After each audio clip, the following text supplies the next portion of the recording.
Hello world, hello beautiful creation, it's Alice. Welcome back to my channel. Today I want to talk about something I struggled with when I was a seeker.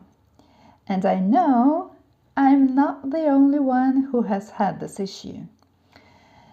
But before we dive in, let me quickly remind you that what I share in my videos is just a perspective. I'm not a coach or anything of the sort. Don't take me too seriously if what I say doesn't resonate with you. Feel free to feel free to feel free. It's common among seekers to believe they must become worthy of a higher spiritual state. The words enlightenment has been so misinterpreted and misused by the limited egoic mind that at some point this concept just creates more duality. It's like there is this saint, this guru, this perfect enlightened person who was either born special or followed all the popular steps: humility, self-deprivation, self-sacrifice. And then there is me, a dirty, sinful piece of you-know-what, who must become good in order to achieve this state.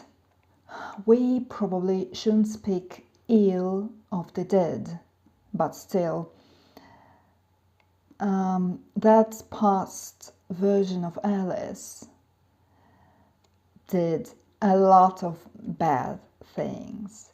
Alice lived in her own personal hell and created hell for others too. She cheated, stole, hated, played with other people's feelings, and was toxic, as you might call it. Then there was a time in my life when I tried to limit myself in all sorts of ways, in all sorts of things, trying to become a good girl. But I've always been a rebel. So that combination only created inner conflicts and definitely resistance. And now, looking back on my path, I can tell you that what's also toxic is so-called morality. Many cults and traditional churches use morality to keep you stuck in duality. It's part of the game, of course, and that's fine. Duality is the foundation of this creation. And in the context of this game, there are always settings and concepts whose job is to protect it and keep it alive and believable in human minds. But if you really want to feel your true self, accept every bit of who you were and who you are right now.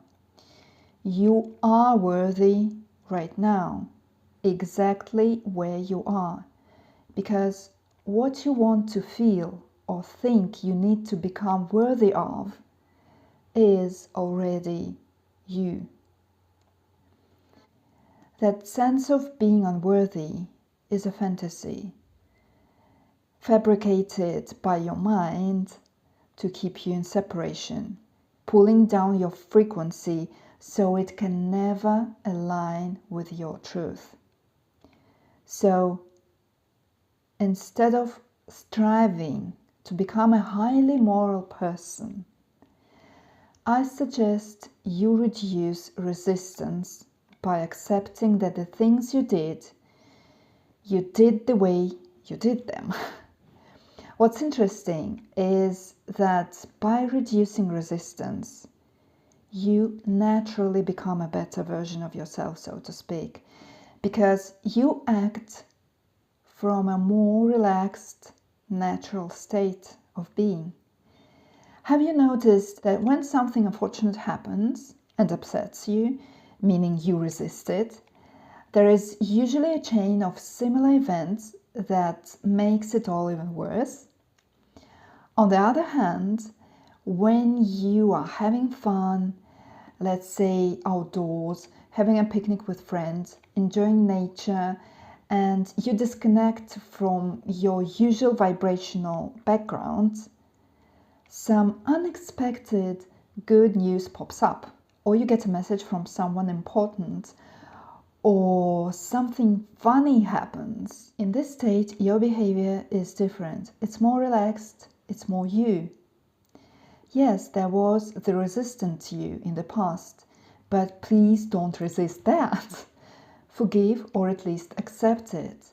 Resistance doesn't reduce resistance. No one is better or worse than you. We are all one and the same thing, pretending not to be one and the same thing. And it's up to you to decide if you want to stay on the surface, pretending you are a separate wave, or if you want to dive underwater and merge with the ocean. You are worthy. Have a nice now.